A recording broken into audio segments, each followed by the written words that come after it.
সরস্বতী পুজোর দিন বেরিয়ে পড়েছিলাম সুভাষ সরোবরে যাওয়ার জন্য। শিয়ালদা থেকে এই মেট্রো স্টেশনে প্রথম আসায় এবং এখানকার মেট্রো প্রথম চড়ার অভিজ্ঞতা হয়েছে আমার সেদিনকেই। অল ওভার জার্নিতে আমার মেট্রো স্টেশনটা এবং মেট্রো চড়াটাই বেশি ইন্টারেস্টিং বলে মনে হয়েছিল। ঢাকুরিয়া লেকের মতন আরেকটি লেক এই কলকাতার মধ্যেই আছে বলে আমার জানা ছিল না, তবে যেমন ভাববো তেমনটা যে হবে সেরকম কোনো কথা নেই। তাই আমার সরস্বতী পুজোর জার্নিটা একদমই বেকার গেছে বলে আমার মনে হয়েছিল। তবে আপনাদেরকে নিরাশা করব না আমি।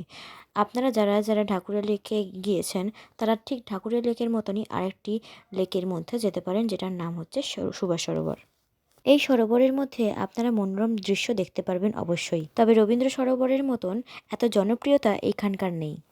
কথা বলবো, ঢাকুরিয়া লেকের থেকে এটা অতটা ভালো লাগেনি, কারণ ঢাকুরিয়া লেকের মধ্যে মেনটেনেন্সটা বেশি রয়েছে, এখানে